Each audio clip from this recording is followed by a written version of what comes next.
Hello, everybody. Regina Johnson, Michelle Tompkins.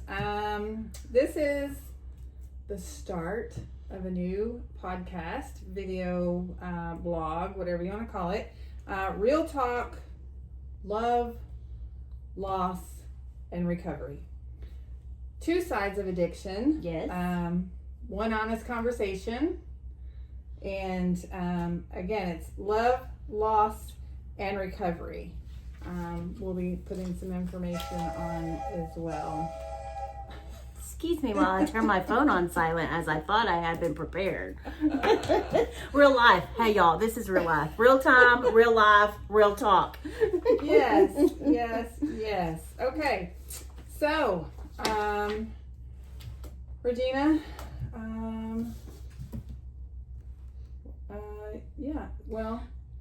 so That part? yep, that part. Okay. So we wanted to do this because we wanted to provide ways to share resources with people, share our stories, and just really have some honest conversations. This is In It and Out of It, the podcast where two different stories of addiction come together to meet one honest conversation. And share, again, like I said, experiences and all the things. Yeah, so we've had many conversations, and then it was like, we can't be the only ones. Like, we just can't. So we are going to be talking about what most people are afraid to talk about or say out loud, talking about the pain, the hope, the love, the lies, the everything in between when you are living with or know someone in addiction, Or even in it right now. Yeah, as active we or as inactive. we talk. Yeah. Yes. Mm-hmm. Yes. So that's what we're gonna be. That's what we're gonna be doing. Yeah, and whether you're in it right now, whether you're out of it, like me, 17 years, right? Or, thank you, if you're loving someone who's in it, we just want you to know you're not alone. Absolutely. You are not alone. You can always, we'll get to that in a minute, I think, DM us questions, resources, whatever you need. We're here to just be a light. So let's talk about it. Let's do it. Again, thanks for sitting with us through this conversation. It's not going to be easy.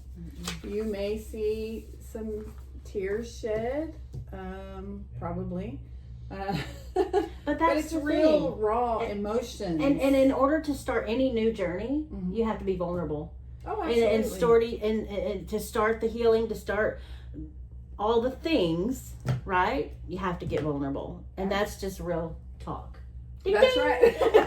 That's right. Let's see.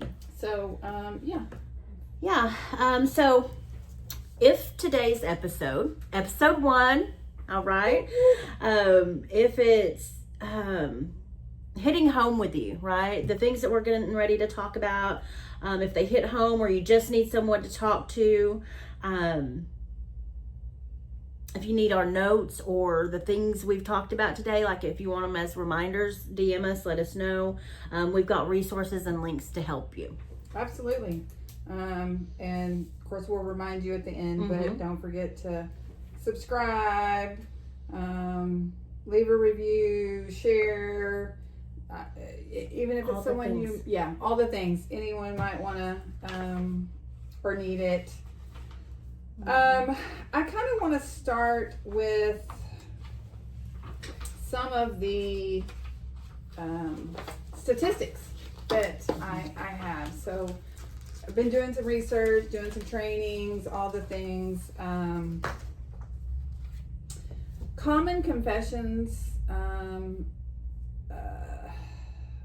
whoever the addict is or was in our lives, you may hear something like, I'm a shell of the person I was before I began loving him or her. Mm-hmm. If it's a spouse, boyfriend, girlfriend, friend, it's a statement that we hear often with someone who's in love with an addict. It's very heartbreaking, very devastating. It's very traumatic.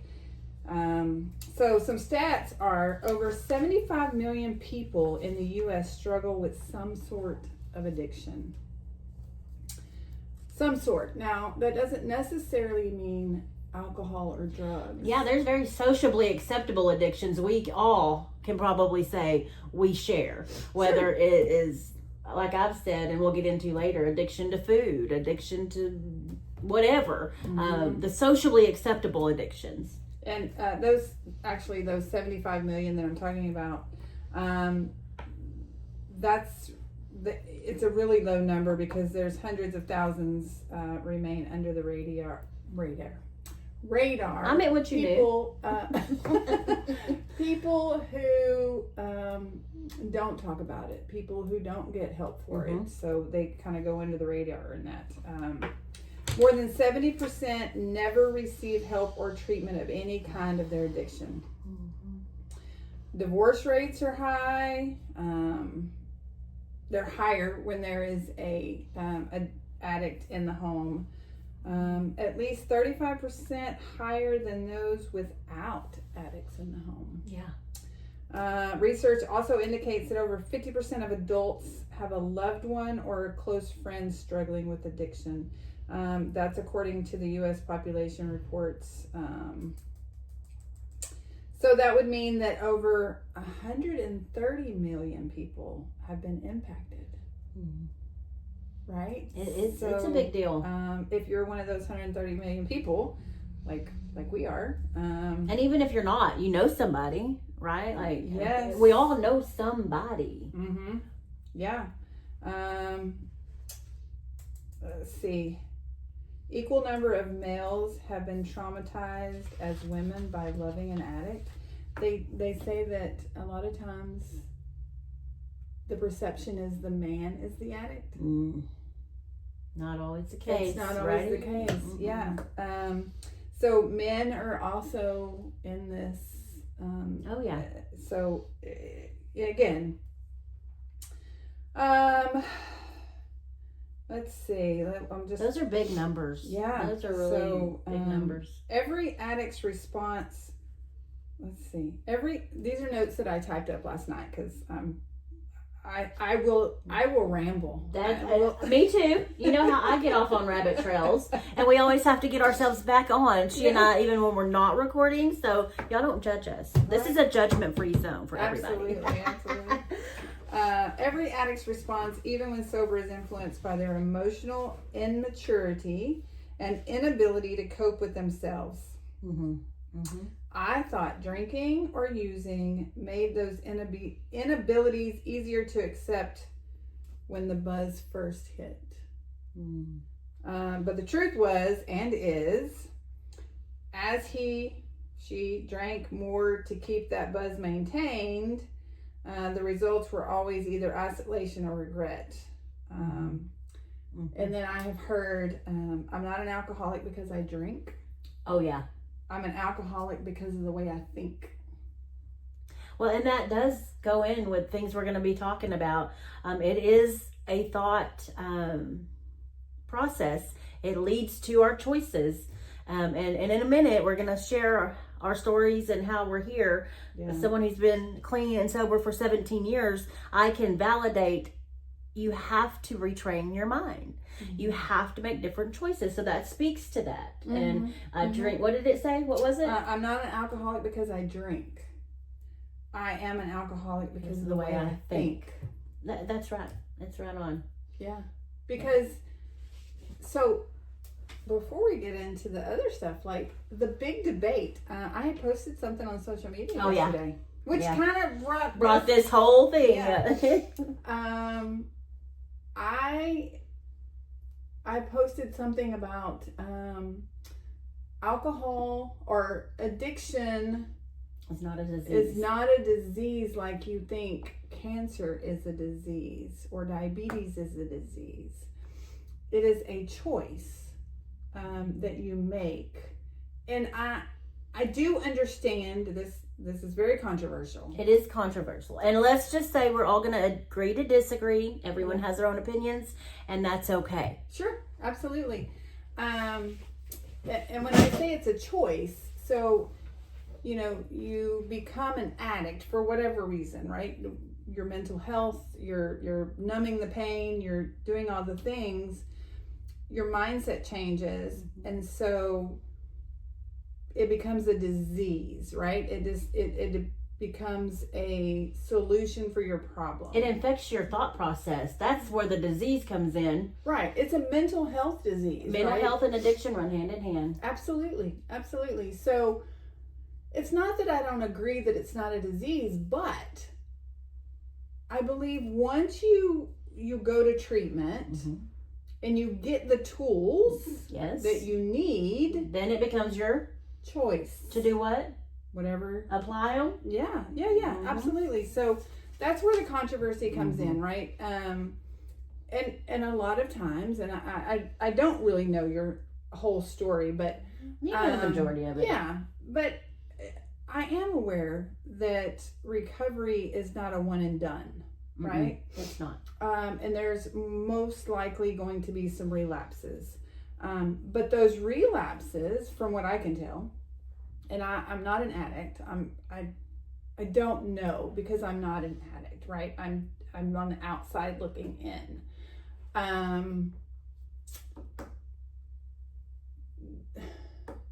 Get me back on track because my mind Recovery. is going.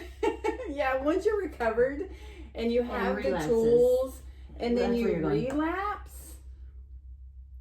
That is a choice that you made because you thought you were healed and you thought you could handle it. Which leads me into how I believe, right? Sure, yeah. So Michelle has said one word today called recovery, and that is in our Real Talk, Love, Loss, and Recovery. That's the title of our podcast. If you're just joining us, we've started this podcast, Real Talk, Love, Loss, and Recovery. So anyway, so I am a word person, and my faith system believes differently.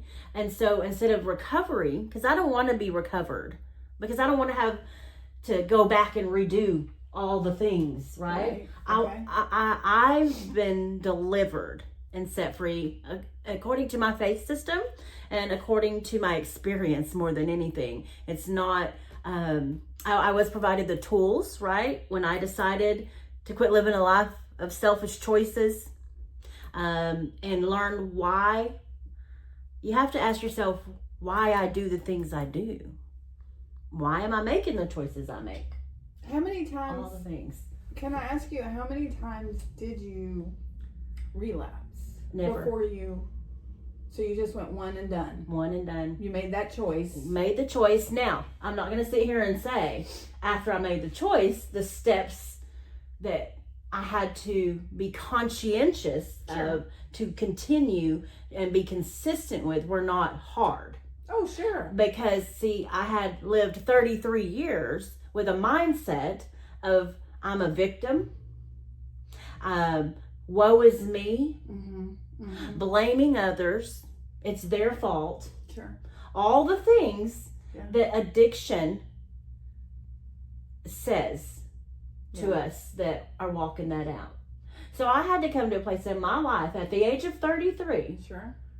Ridiculous, I know. But you're never too late. And here's the thing. I was a functioning alcoholic. Okay. I worked. I was functioning in all that I did. And I was only addicted to a narcotic for 8 months prior to my decision to get help. Okay. But before that, and before the alcohol and the narcotic, my addiction for a long time was poor relationships and food. Okay. So I know about those things. And it was the hardest thing, but the best thing I ever did. Okay. So I said that I'm not an addict, but you're mentioning poor relationships. That's one. That was my red. I was like, what? Oh yeah, that's a whole nother addiction in itself. Okay, so I've never thought about that. Jumping into the wrong relationship without. But how do you really know that is an issue? Well, I knew it was because they weren't treating me how I should be treated. Number one. Okay. Some of them were drinking with me, drinking with me, doing things with me, all the things. Sure. But that's because I didn't value myself enough to demand a different outcome. Okay. So I was broken. You set the boundaries. Or lack of. That's another. We're gonna go there later, as we go on. Boundaries are so important, and we'll get there. But learning how to implement those—that's the biggest thing for someone struggling, especially someone who's fresh out of their program. Okay. You cannot, in my mind, my opinion, go back to the same areas, the same people, the same environments, because. For me, at least a year, as soon as you're out of a program, because triggers then start happening. Okay. And we'll get into all that later, but it's important to start boundaries right away in your life. Okay. All right. Well, so again, I have myself some notes here talking about some boundaries. So I wrote some notes down. If I can find my... Where is it? Y'all bear with me because I know I wrote them. Pertaining to boundaries? Yeah, the very next page, I'm looking over it. So, healthy boundaries versus unhealthy boundaries. Yes. Let's kind of... You go. What do you think? Saying no without feeling guilty. Yes, hardest thing. You know why? Because we've been trained to do for others. That was a part of that post too. Yeah. We've been conditioned, maybe not you, but women in general, to be caretakers, nurturers, all the things. And men too, they're protectors. They're protectors. Yeah, you're right. Right. And then it comes to, like you said, the guilt part of saying no. Why? Why do we do that? Because we were trained that way by society, family, whoever. What's next? Holding people accountable for their choices. So in a boundary, for example, if you decide to use whatever your drug of choices, alcohol, drugs, whatever the thing, you cannot come in my house intoxicated, under the influence, right? What are the things? So if they make the choice to do that, they're grown, right? Now we're not talking about kids and teenagers just trying to learn their way and get their footing. These are adult situations. Grown men and women. Yeah. You make a choice. Yeah.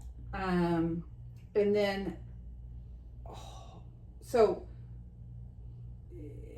if you are the addict and I am the other party, and you come in and you're under the influence and I tell you you're not coming in, I've already told you. Right. I've made that boundary. Very clear. And you try to come in, yes, we're going to anticipate an argument or a fight, but hold your ground. Now, if it gets physical, please get safe. Get out of that situation. That goes to prioritizing your own well-being. That's right. If you feel like it's going to be physical or you're going to be in harm, then maybe at best you leave. Instead of saying, you can't come in the house, you can say, I won't be here. Yeah. Right? Yeah. I won't live like this, or I won't be around this. Right. And we try, as spouses or parents, we try to control, like, give me your debit card, give me your credit card. Yeah, all the things. Yeah. But addicts are very resourceful. Right, that's just it. You can't control them. That's right. Right? That's right. These are things that I've learned. Like, you can take all their money, you can take their bank cards, you can take their credit cards, you can, right? They're going to go sell whatever. to get a beer, to get a joint, to get a hit, to a bump, whatever it is, right? And, you know, also the healthy boundaries are going to be being able to communicate without fear. That's probably one of the hardest, being able to communicate without fear. Yeah. And it is hard because it goes both sides. It does. An addict, they know they're going to catch hell. Yep. Right? They know they're going to catch it trouble, when whatever they it go is. and say whatever it is. I made this choice again. Mm-hmm. They understand, but see, that just goes back to where they know it's a choice and they know there's a consequence for it. Right. Anything in life we do, there's a consequence, whether it's good, bad, right, of my actions or my choice. I mean, and so that just goes back to, well, they made the choice. And they knew the consequences. So how is that a disease? Going back to that. Well, because I feel Thought like they processes. say and you know, I have argued with therapists and counselors, and just to be clear, I am not a therapist or a counselor as far as the medical field is concerned, right? Yeah. Me either. Yeah. So. It's a disease, but we have to think about it is a disease because it is a mental health issue, but it's also that choice because they've been given the tools or the medication that helps with it, all the things. Right. And here's one I hear. I don't want to take medication. I don't want to take pills. But you'd rather go buy pills or something off the street or stop at the store and buy beer or and see, this is where I'm going to debate with you a little bit because I said that. I said the exact same thing because I also suffered from years of depression. Okay. Years of depression. And I'm talking about deep, dark holes that would take me down for weeks at a time sometimes. Okay. And so I knew, right? But then once I got to a place where I was ready to address my whys. Okay. I said, okay. I started realizing that my depression played a part of my brokenness in my mind. To me, right? Sure. Because I didn't get depressed until I started focusing my thoughts, the hurt, wounds, and offenses. Okay. That's what kept me drinking. That's what want to think about it. I didn't want to think about it. I didn't want to address it. I wasn't ready to deal with it. Sure. Regardless of how many times people that I love and receive from today, I wasn't receiving from them. Sure. That goes back to, we're going to talk later about helping versus enabling. So anyway, now I'm on a rabbit trail.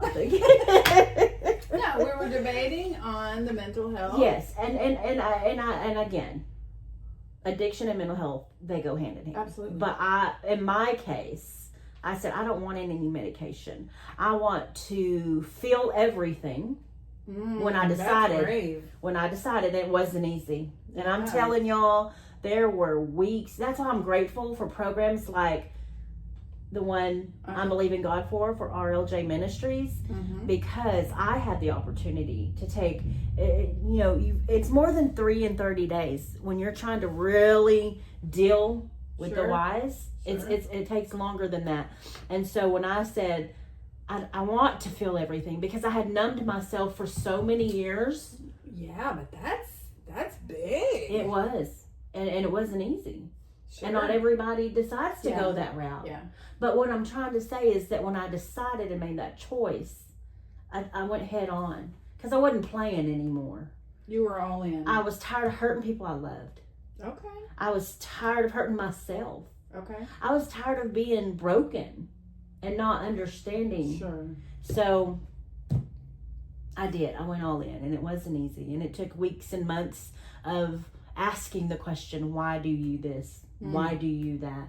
Okay. How do you view your biological father, and how do you view God?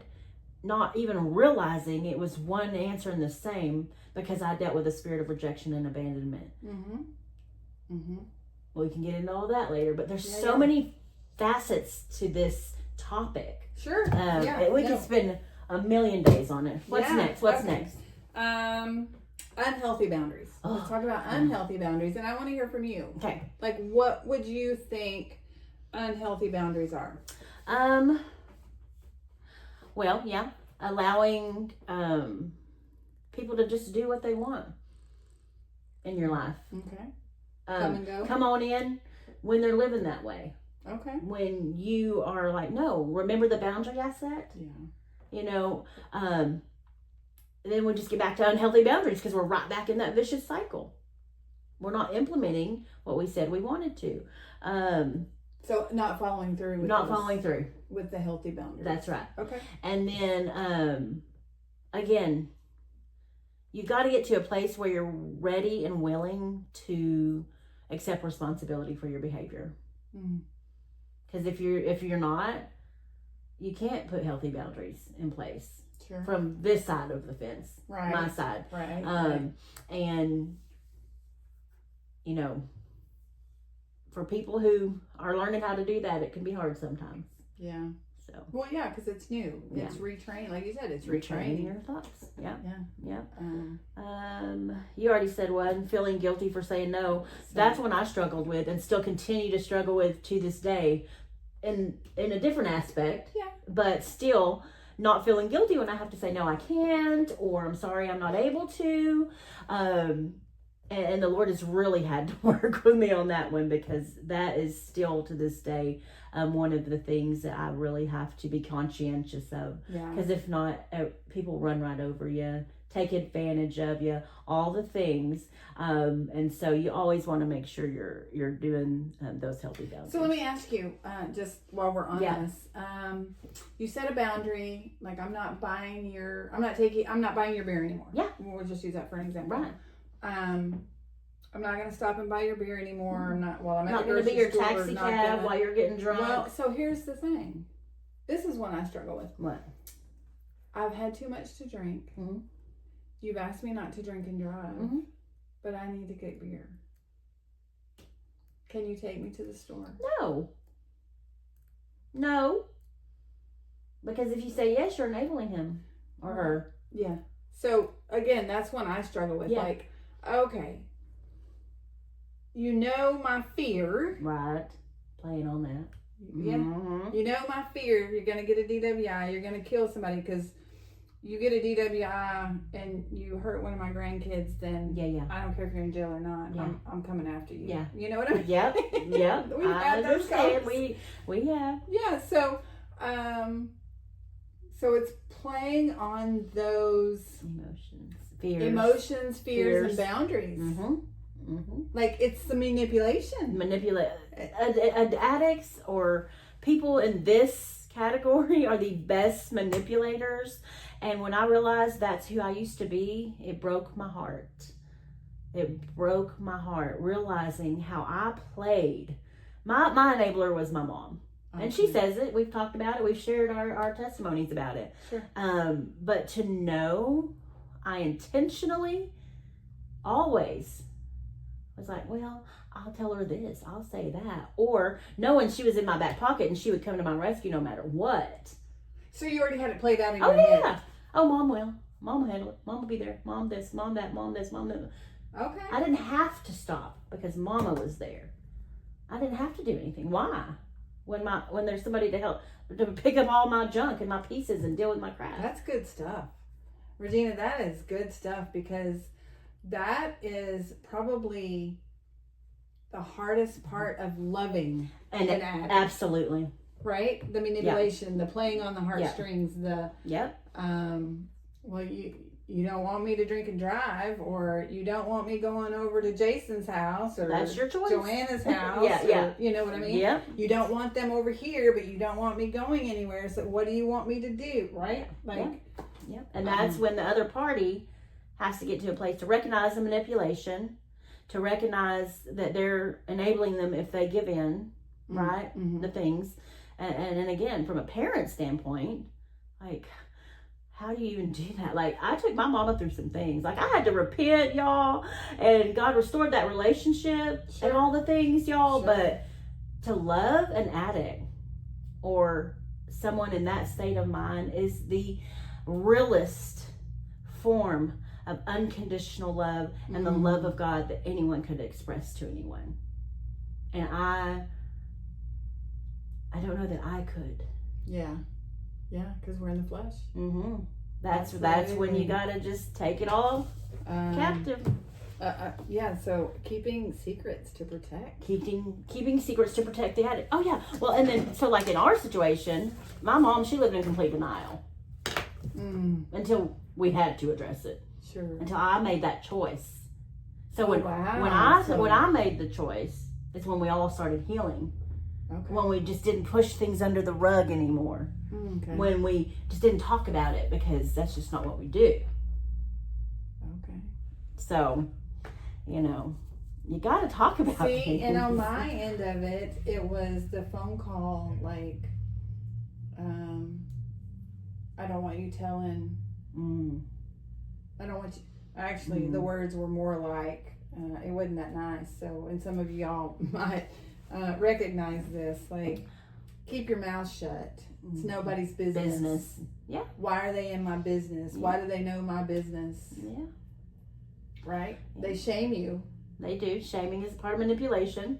Yep. Yeah. Ignoring your personal needs to protect the addict. Yeah. That's hard.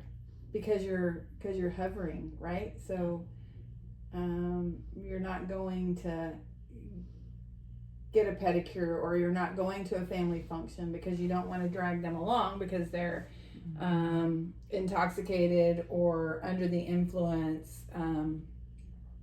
Again, that's that secret, right? You don't take them along. Where's such and such? I was at a birthday party last week, whenever. Oh, where's, oh, he's not here. He had stuff to do. And and in that facet, I think it's okay to be protective, because everybody don't need to know your business, and be very selective with who you let in on those things, because even but no, this was my family. Oh well, I was gonna say, even that's where I was going. Even family can be it was critical family. And judgmental. Yeah. And oh, absolutely judgmental. Yeah. Oh, absolutely. Oh, I knew you made the wrong choice, or Condemnation. Why have you been here with him for 15 years, and why have you put up with it for so long, and all the things, right? Anyway, it's tough. so, it's hard. Yeah. And it just goes back to learning how do I implement those boundaries? How do I protect myself? How do I deal with all the things? And so that's what we're hoping we can shed light on with this podcast. If y'all are just joining us, I'm Regina. This is Michelle. Yes. We're doing real talk, love, loss, and recovery, or deliverance, however you want to look at it. And so we're just talking about our own experiences, sharing some statistics, identifying personal boundaries, all the unhealthy boundaries. Yes. Knowing your emotional, mental, and physical limits. Yep. And then this right here. 2 sides of addiction. One honest conversation. Yep. That's the main thing. 2 different sides, looking at it from 2 different viewpoints, right? 2 different POVs. Yeah. So Michelle, she's like, I can see both sides, because I've been in addiction and now I'm not in addiction, and I've loved people in addiction now that I'm sober, right? So being able to even see the reflection of, and seeing, going, oh, I did that too. Yeah.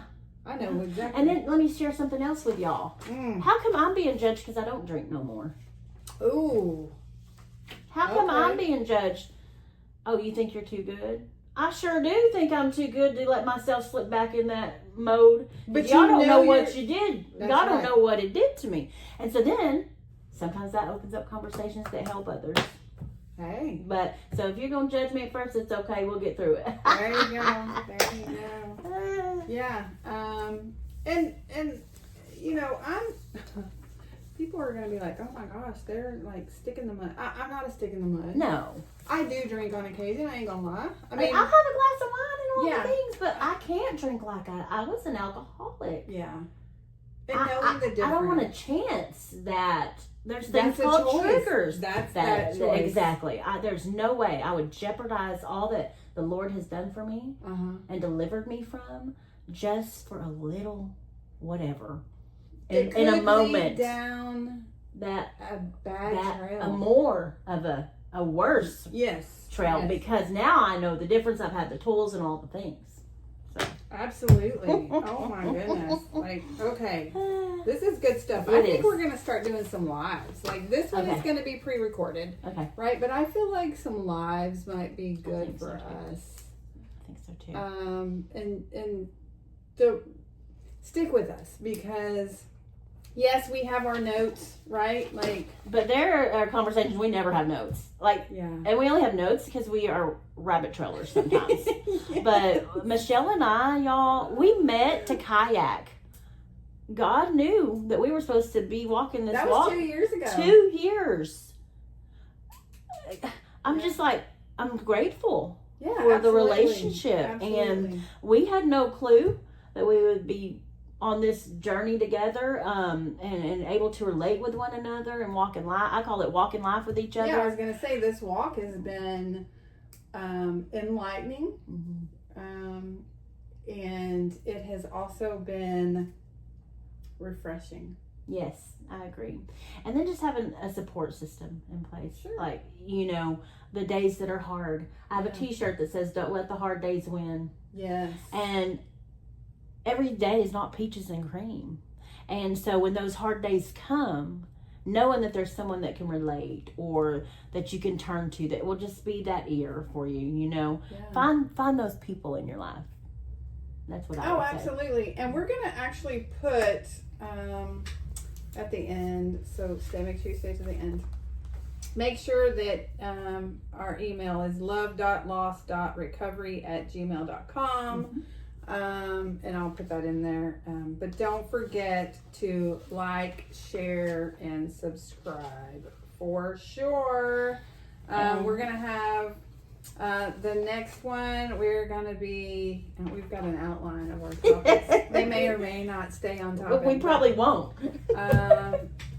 Our second one is going to be called What They Don't Tell You About Loving an Addict. A raw conversation about the emotional toll, stigma, hope, resentment, and confusion. Boundaries, codependency, and survival. That's good stuff, girl. Codependency is hand in hand. Mental health. It's on the our stories. This one? Yeah, our second one. Oh, What here. They Don't Tell You. Oh, okay. So now I'm Yes. going to do my check. Right? Checklist. Okay. Awesome. Yeah. So, I already said don't forget to subscribe, leave a review. That's what I didn't tell you. And until next time, take care of yourself and Each other. What show is that on? Take care of yourself. I was on something coming up, and I'm 80s, baby, so. Well, anyway. But I'm older, so my memory's going. Oh, well, take care of yourself and each other. And remember, Let's talk about it. Real talk, transparency, vulnerability. absolutely. Y'all have a Two good sides day. of addiction, one honest conversation, and